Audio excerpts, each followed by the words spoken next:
Hello friends, की to success में आपका बहुत बहुत स्वागत है। मैं चल Yadav, key to success NET coaching centre से।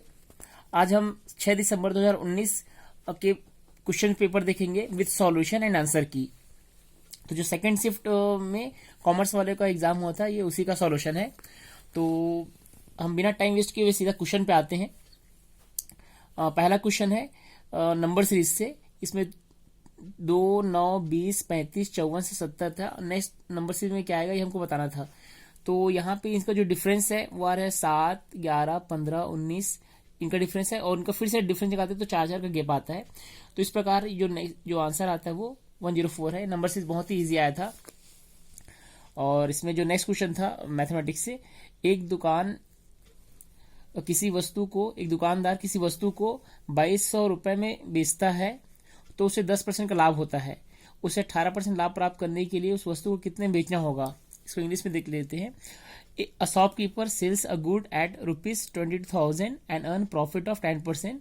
To earn profit of 18%, what would be the selling price. तो इसके लिए सिंपल सा फॉर्मूला लगे, ये selling price is equal to 100 plus profit upon 100 into cost price. तो ये फॉर्मूला का यूज 2 बार होगा। पहली कंडीशन में जब हम इसको यूज करेंगे तो ये सेलिंग प्राइस दिया हुआ है तो हमको कॉस्ट प्राइस निकाल लेंगे। तो ये हमको सेलिंग प्राइस दिया हुआ है तो यहाँ से कॉस्ट प्राइस निकल जाएगा। हमने 100 में ऑलरेडी 10 कर दी है। तो यहाँ पे कॉस्ट प्राइस आ गया 20,000। तो अब हमको इस कॉस्ट प्राइस पे, इस क्रय मूल्य पे हमको 80% का प्रॉफिट निकालना है। तो ये हो जाएगा 100 प्लस 18 अपॉन 100 और ये कॉस्ट प्राइस। तो इसको सॉल्व करने से आ जाएगा 23,600। तो जिन्होंने भी इसको बनाया है ये सही आंसर है। नेक्स्ट क्वेश्चन में लिखा गया था कि एक कार है जो पी से क्यू की दूरी 360 किलोमीटर है वो तय करता है, और पी से क्यू जाते समय 40 किलोमीटर प्रति घंटे की स्पीड से जाता है वो, और क्यू से पी आते समय वो 60 किलोमीटर प्रति घंटा की चाल से चलता है। तो औसत गति निकालनी है कार की। इंग्लिश में क्वेश्चन है, a car travels a distance from 360 while going at the speed of 40 km per hour and coming at the speed of 60 km per hour. What is the average speed of the car? तो यहाँ पे ये जो simple सा formula लगेगा, average speed is equal to 2x(y) upon x plus y, जहाँ पे x क्या है, जाते समय स्पीड है, और y आते समय स्पीड है। इस फॉर्मूला का उपयोग तब करते हैं जब दूरी आते और जाते दोनों टाइम में समान हो। यहाँ पे इस दूरी का कोई मतलब नहीं होता है। इसी दो स्पीड बस हमको पता हो तो ये निकल जाता है। तो जाएगा 2xy upon x plus Y. तो यहाँ पे वैल्यू रख देंगे तो जाएगा 48 किलोमीटर पर आवर।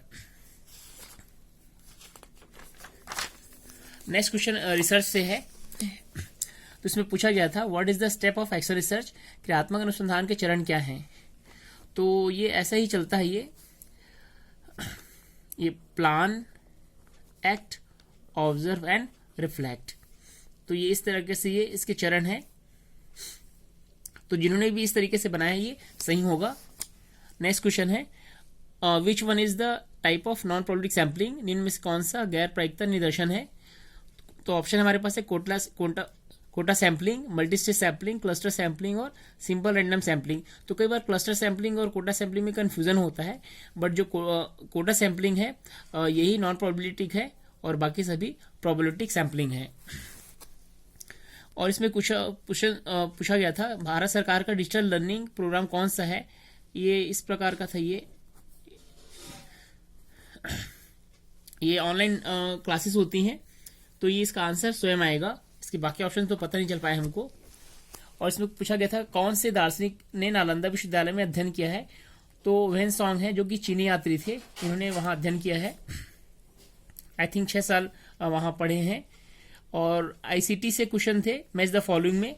तो जो ब्राउजर का जो ऑप्शन था वो टू कनेक्ट वेबसाइट्स हैं, और स्प्रेडशीट का क्रिएट टेबल, और एमएस ऑफिस का राइटिंग पर्पस के लिए। तो ये मैच द फॉलोइंग था।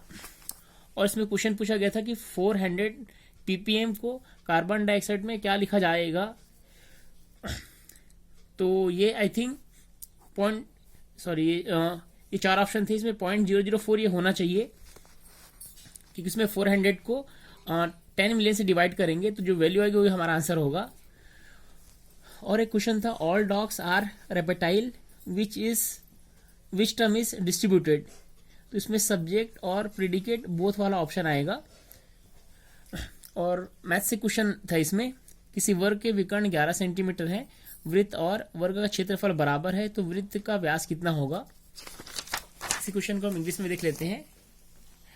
अ diagonal of square is 11 centimetre, area of circle and square is same, then find out the diameter of circle. तो हमको ये दिया हुआ है डायमीटर, सॉरी ये डायगोनल दिया हुआ है, तो हमको सबसे पहले एक भुजा निकालनी पड़ेगी, जो एक साइड कितना होगा। तो इसे पाइथागोरस प्रमेय हम लगाते हैं, तो 11 square is equal to a square plus a square, तो ए की वैल्यू हो जाएगी √121/2। इस वर्ग का क्षेत्रफल आ जाएगा, तो जाएगा √121/2 इंटू 121/√2, तो इसका स्क्वायर में 121/2 आ जाएगा। आर स्क्वायर, इस वैल्यू को सॉल्व करने पे हमारे पास आ जाएगा आर स्क्वायर बराबर 77/4। इसको सॉल्व करने पे 77 का, तो ये रेडियस है 4.35, तो डायमीटर इसका जस्ट डबल हो जाएगा, होगा 8.7। नेक्स्ट क्वेश्चन था Paris agreement was done for how many years. Paris तो इसमें ऑप्शन 5 था, तो 5 वर्ष के लिए 2015 से 2020 तक का था ये। और इसमें क्वेश्चन थे which disease caused by pollutant water, तो इसमें काफी सारे बीमारी थे। तो इसमें जो वाटर से पॉल्यूटेंस होने वाले हैं, इसमें टाइफाइड है, टीबी तो नहीं होगा। इसमें और भी ऑप्शंस थे, तो हमें आपको याद होगा तो कमेंट बॉक्स में भेजिएगा, उसमें हम इसको डिस्कस कर सकते हैं। तो इसके अलावा और भी क्वेश्चंस होंगे तो आप हमें भेजिएगा, उसको हम डिस्कस करेंगे और सही आंसर आपको हम बताएंगे। तो हमारा की टू सक्सेस कोचिंग सेंटर है और ये रायपुर में है। तो हमारा जो नया बैच है वो 25 दिसंबर 2019 से स्टार्ट होने वाला है। तो जो भी नेट की कोचिंग करना चाहते हैं तो आ सकते हैं। कॉमर्स में हमारे यहाँ बहुत अच्छा रिजल्ट है और हमारे यहाँ 20 सब्जेक्ट में कोचिंग होती है, CSIR नेट, UGC नेट सभी की क्लास होती हैं। तो आप हमें संपर्क कर सकते हैं और ऑनलाइन टेस्ट भी होते हैं हमारे यहाँ और यूनिट टेस्ट भी होते हैं, तो आप उसको भी ऑनलाइन हमारे यहाँ अपेयर कर सकते हैं from all over the India. Thank you for watching this video.